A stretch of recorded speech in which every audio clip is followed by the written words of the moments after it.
辭咗工之後，31歲嘅 Jacob Anson 靠住 Instagram 賣 bagels， 一年生意額就做到20萬美金。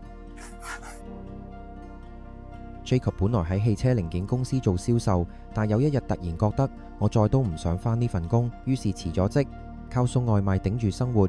再用幾個月時間，日日凌晨3點起身試食譜，就係為咗初出完美嘅紐約風格 bagels。2022年，佢開始喺社交平台街單，仲試過為咗頂住資金碌爆信用卡買咗架車，最後仲靠 burger 店借廚房，先有第一批客戶。慢慢口碑傳開，連 Dearborn 市長都係佢嘅常客。到2023年，仲有汽車經銷商邀請佢開設門店，Bagels 店就咁樣喺汽車展廳入邊開張。而家佢同太太一齊經營 Brazen Bagels， 年營收達20萬美金。雖然規模唔大，但佢話：我寧願保持細小又真實，因為成就感唔係開幾多分店，而係每一個 Bagels 都要完美。你又覺得創業追夢應該追求做大定係做到最好？留言話我知啦，記得 follow我，每次同你睇一個真實創業故事。